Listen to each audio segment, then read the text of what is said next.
নমস্কার, education ground Bangla সকলকে স্বাগত। আমি তোমাদের সাথে বিশ্বজিৎ পাল। আশা করছি সকলেই ভালো রয়েছে। তোমরা ইতিমধ্যে জেনে থাকবে, আর আমিও তোমাদের এই চ্যানেলেই অলরেডি একটি ভিডিও দিয়েছি যে শেখ হাসিনার পদত্যাগ।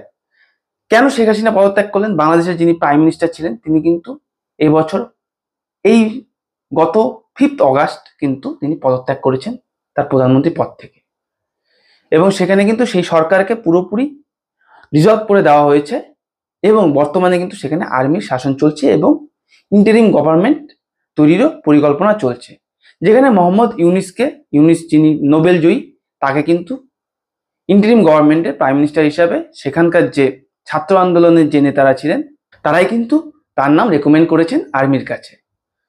তবে এখানে প্রশ্ন থেকে যাচ্ছে যে শেখ হাসিনা তিনি যে পদত্যাগ করলেন এবং সেখানে কিন্তু তার পদত্যাগের পর বিশাল উচ্ছ্বাস দেখা গিয়েছে সেখানকার জনগণদের মধ্যে, ছাত্রদের মধ্যে, এবং বলা হচ্ছে তার যে কারণগুলো ছিল এবং তার যে অ্যাগ্রেসিভ মনোভাব ছিল, লাস্ট যে ইলেকশন হয়েছিল সেখানে তাই কোনো বিরোধী শূন্য বলতে পারো, সেখানে ইলেকশন তিনি লড়েছেন এবং একক সংখ্যাগরিষ্ঠতার সাথে কিন্তু সরকার করেছেন, এবং সেখানে বিএনপি কিন্তু ভোট লড়া থেকে বিরত থেকেছেন এবং জামাতকে তিনি কিন্তু পুরোপুরি ব্যান করে দিয়েছিলেন সেখানকার রাজনীতির থেকে বা কোনো দল হিসাবে।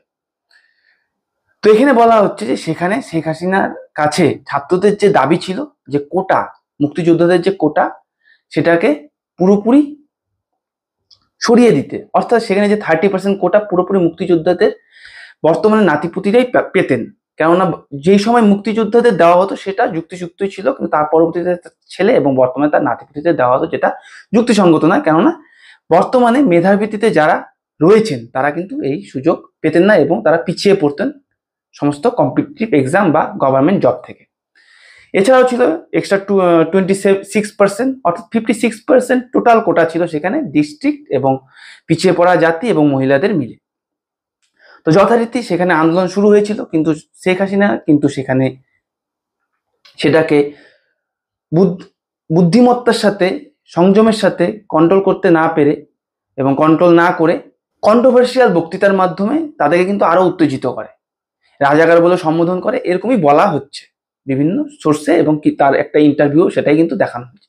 তারপরে ছাত্ররা আরো উত্তাল হয়ে যায় এবং সেখানে কিন্তু সেখানকার যে প্রশাসন, পুলিশ, তারা কিন্তু গুলি ফায়ারিং করে এবং সেখানে একাধিক ছাত্র কিন্তু নিহত হন।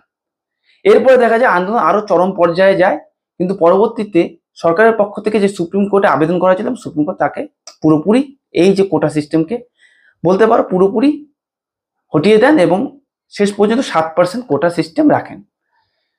কিন্তু তারপরেও কিন্তু ছাত্রদের যে বিদ্রোহের বাদ সেটা কিন্তু কমতে দেখা যায়নি, তাদের বিদ্রোহ আরো চরম হয়, কারণ তাদের দাবি থাকে যে এই যে গুলিবিদ্ধ ছাত্ররা এবং যারা নিহত হয়েছেন তাদের বিচার কে করবে।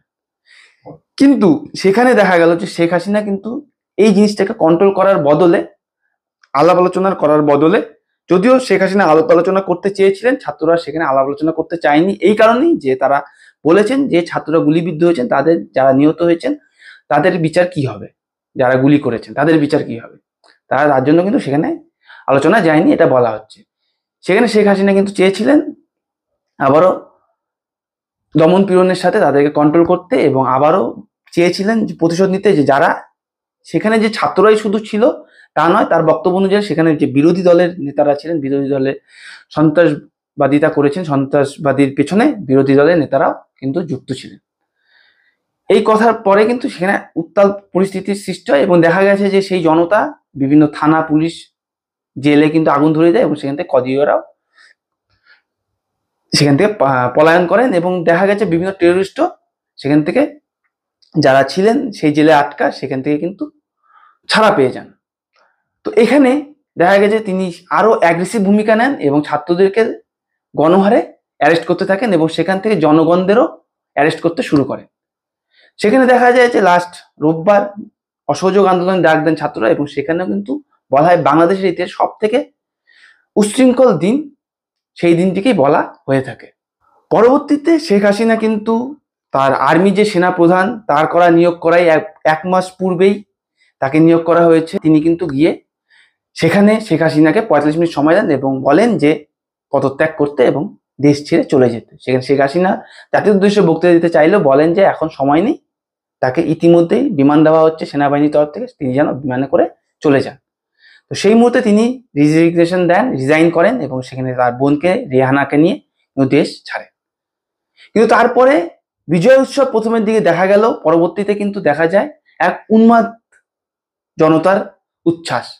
সেখানে দেখা যায় যে তারা গণভবন অর্থাৎ প্রধানমন্ত্রীর যে বাসভবন সেখানে গিয়ে উচ্ছৃঙ্খল পরিস্থিতির সৃষ্টি করেন, সেখানে ভাঙচুর করেন এবং সেখানকার বিভিন্ন যে চেয়ার, ফ্যান, সোফা এবং যাবতীয় আসবাবপত্র থেকে শুরু করে প্রধানমন্ত্রীর শাড়ি থেকে বস্ত্র থেকে শুরু করে সমস্ত কিছু নিয়ে এবং সেখানকার বাগানে থাকা যত কিছু ছিল সব কিছুকে উচ্ছেদ করে সেখান থেকে কিন্তু যে যার মতন নিয়ে পলায়ন করেন এবং সেখানে উচ্ছৃঙ্খল পরিস্থিতির একটা সৃষ্টি করেন, যেটা একটা স্বাধীন দেশে বলতে পারো, যারা বলছে যে নতুন করে আবার দেশকে স্বাধীন করলো তারা, কিন্তু এটা কিন্তু কোনোদিনই কাম্য ছিল না।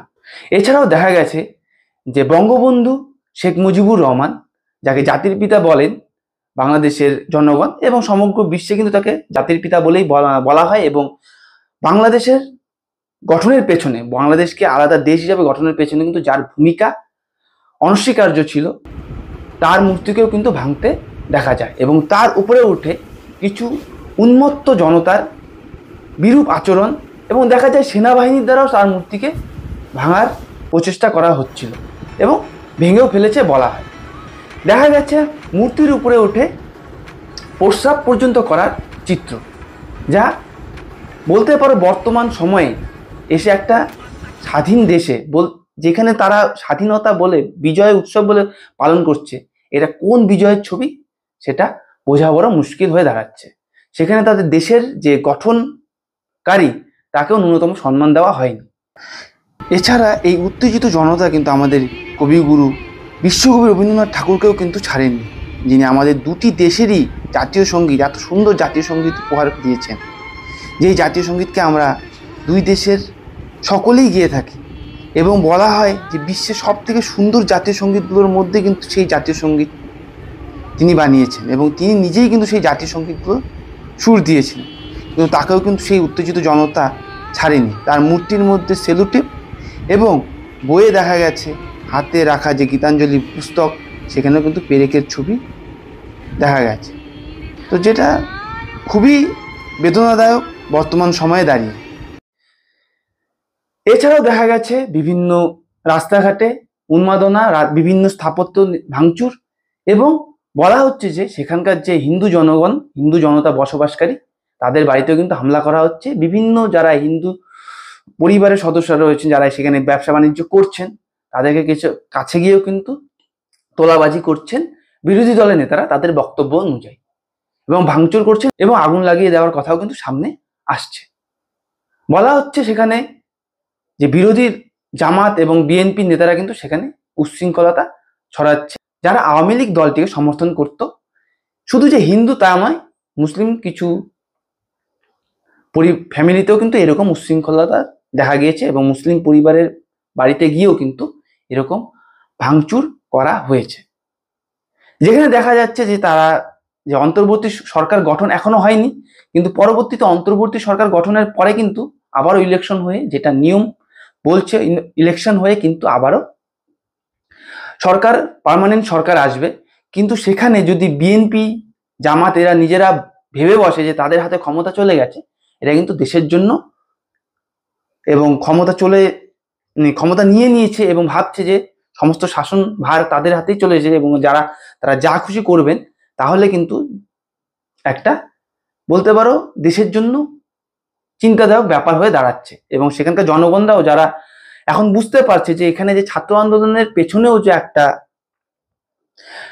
প্ল্যান চলছিল, দীর্ঘদিনের একটা যে কারসাজি চলছিল বিরোধী নেতাদের, সেটাও কিন্তু সামনে উঠে আসছে এবং বিভিন্ন পোস্ট, সোশ্যাল মিডিয়া পোস্টেও কিন্তু সেটা উঠে আসছে যে অনেক জনতাই এই বিষয় নিয়ে কিন্তু খুশি না। এই যে ভাঙচুর, সাধারণ জনগণের উপর অত্যাচার বর্তমানে দেখা যাচ্ছে বলে শোনা যাচ্ছে বিভিন্ন মাধ্যমে, এটা কিন্তু কখনোই বাঞ্ছনীয় নয়।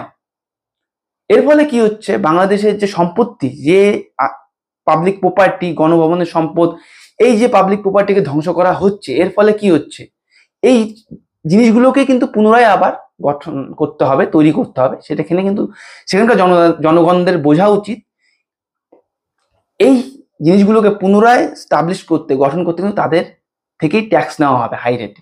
তো বাংলাদেশের জনগণদের কিন্তু এই ব্যাপারে সচেতন হওয়া উচিত।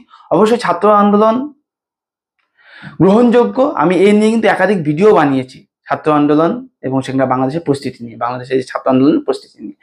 কিন্তু বর্তমানে গিয়ে কোথাও একটা মনে হচ্ছে যে পরিস্থিতি ঠিক নেই। ছাত্র আন্দোলনের পেছনেও কিন্তু, যেটা আমি পূর্বেও বলেছি, ছাত্র আন্দোলনের পেছনেও কোনো একটা কারসাজি ছিল এবং এই আন্দোলনের যে আগুন জ্বলছিল সেই আগুনে কিন্তু সুবিধাভোগীরা তাদের রুটি সেকে নিয়েছে। ঠিক আছে, এখানে যদি ছাত্ররা বর্তমানে আবারও সামনে না আসে এবং ছাত্ররা যদি অ্যাওয়্যার না থাকে, তাহলে কিন্তু দেখা যাবে যে পরিস্থিতি কিন্তু খারাপ থেকে আরো খারাপতর হবে। এখনই কন্ট্রোলে নিয়ে আসা উচিত। যদিও বাংলাদেশে কিছু সোশ্যাল মিডিয়ায় দেখা যাচ্ছে যে বাংলাদেশের ছাত্ররা বাংলাদেশের মেন শহরে কিন্তু পরিস্থিতি তারা নিজেরা গুছিয়ে নিচ্ছে, কিন্তু এখনো পার্শ্ববর্তী কিছু জেলাতে কিন্তু বলা হচ্ছে যে সেখানে উচ্ছৃঙ্খল পরিস্থিতির সৃষ্টি এখনো উচ্ছৃঙ্খল পরিস্থিতি এখনো রয়েছে। সেখানে সংখ্যালঘু সম্প্রদায়ের উপর অত্যাচার চলছে এবং তোলাবাজির ছবিও সেখানে উঠে আসছে বলা হচ্ছে। তো অবশ্যই সেখানকার জনগণদের বলবো তারা যেন এ ব্যাপারে সোচ্চার হন এবং বিচার বিবেচনা করে কিন্তু পরবর্তী সরকারকে নিয়ে আসার সিদ্ধান্ত করেন এবং ছাত্র যে সমন্বয়ক যে ছাত্র দল রয়েছেন যারা আন্দোলন করেছিলেন তারাও যেন এ ব্যাপারে সোচ্চার হন এবং এই যে যারা এই অরাজকতা করছেন তারা ক্ষমতা পাওয়ার আগেই তাদেরকে যেন তারা বুঝিয়ে দেন যে তারা চাইলে যা খুশি করতে পারেন না। তো এই একটা বলতে পারো এটা এডুকেশনাল ভিডিও, আমার চ্যানেলে মূলত এডুকেশনাল ভিডিও আলোচনা করা হয়। তো আমার এটা সেখানে শেখ হাসিনা চলে যাওয়ার পর বর্তমানে যে পরিস্থিতি রয়েছে সেটা দেখে মোটেও ভালো মনে হলো না পরিস্থিতি। তো সেই নিয়ে একটা ছোট্ট ডিসকাশন, ছোট্ট একটি বলতে পারো আমার যে বক্তব্য, এটা এই ভিডিওর মাধ্যমে পেশ করলাম। তো সবাই আশা করি যারা বাংলাদেশে রয়েছে অবশ্যই সাবধানে থাকবে এবং উচ্ছৃঙ্খল পরিস্থিতি থেকে দূরে থাকবে বর্তমানে। ঠিক আছে, তোমরা তোমাদের কোটা পরিস্থিতি থেকে করেইছো। আর এখন মনে হয় না যদি বর্তমানে একটা উপযুক্ত সরকার না হয় এবং বিএনপি এবং জামাত যদি পরবর্তীতে আসে এবং তারা যদি এরকম উচ্ছৃঙ্খল পরিস্থিতিতে করতে থাকে এবং সংখ্যালঘু এবং যারা আওয়ামী লীগ করতো তাদের উপরে যদি অত্যাচার করতে থাকে, কেননা দেখো সবাই পার্টিকে সমর্থন করতে পারে কিন্তু সবাই যে সেরকমই ছিল সেরকমটা কিন্তু নয়। শেখ হাসিনার কিছু ভুল ছিল, সেই ভুলের কারণে এখন বর্তমানে এই মাসুল গুনতে হয়েছে তাকে, কিন্তু তার দীর্ঘ 15 বছর কিন্তু উন্নয়নমূলক কিছু কাজও হয়েছে, এটা কিন্তু কেউই অস্বীকার করতে পারবে না। বর্তমান সময়ে কিন্তু তারা অনেকেই বলছে যে তাহলে কি আমরা পূর্বের বর্তমান পরিস্থিতি থেকে তারা বলছে যে তাহলে পূর্বের পরিস্থিতি ভালো ছিল, এখন যে পরিস্থিতি দেখছে। ঠিক আছে, অনেকে বলছে যে ছাত্র আন্দোলনে যাওয়াই আমাদের ভুল হয়েছিল, এরকম কিছু আমি কিন্তু সোশ্যাল মিডিয়াতে পোস্ট দেখেছি। ঠিক আছে, তো এসব সমস্তটাই আমি সোশ্যাল মিডিয়া এবং নিউজ ইনফরমেশনের মাধ্যমে পেয়েছি। আমার ব্যক্তিগত কিছু অনুভূতিকে আমি শেয়ার করলাম যে কি হতে পারে। এবং দেখো যদি এরকমই চলতে থাকে, মনে হয় না যে যদি বিএনপি এবং জামাত আসে, তোমরা যার কারণে কোটা সিস্টেমকে তুলে দিলে সেই জব সিস্টেমই যদি না আসে, মানে জবই যদি না দেয়, ভ্যাকান্সি যদি না আসে, তাহলে কোটা কি কাজে লাগবে? আমার এটাই কিন্তু সন্দেহ রয়েছে পরবর্তী সময়। তার জন্য উপযুক্ত সরকারকে নিয়ে আসো যারা ভালো কাজ করবে। এটা সজাগ থেকে সমগ্র জাতি, সমগ্র যে বাংলাদেশের জনগণ সবাই যেন একসাথে হয়ে এটাকে কাজ করে, যেমনটা করে ছাত্র আন্দোলনকে সাকসেস করেছো। কিন্তু তাতে যদিও বাইরের কিছু নেতারা তারা সুযোগ নিয়েছে, কিন্তু এখনই অ্যাওয়্যার হয়ে গিয়ে কিন্তু দেশটাকে তোমাদের বাঁচাতে হবে, কন্ট্রোল করতে হবে। ঠিক আছে, তো যদি ভালো লাগে, মনে হয় যে আমার কথাগুলো একটু কিছু পয়েন্ট রয়েছে, তাহলে অবশ্যই ভিডিওটিকে লাইক করবে এবং বন্ধুদের সাথে শেয়ার করে দেবে এবং চ্যানেলে থাকার জন্য, চ্যানেলে আগামীতে আরো ভিডিও পাওয়ার জন্য চ্যানেলকে সাবস্ক্রাইব করে দিয়ে পাশে দেওয়া বেল আইকনে গিয়ে অল নোটিফিকেশন ক্লিক করে দেবে। সবাই সুস্থ থাকো, ভালো থাকো। জয় হিন্দ, জয় ভারত, ধন্যবাদ।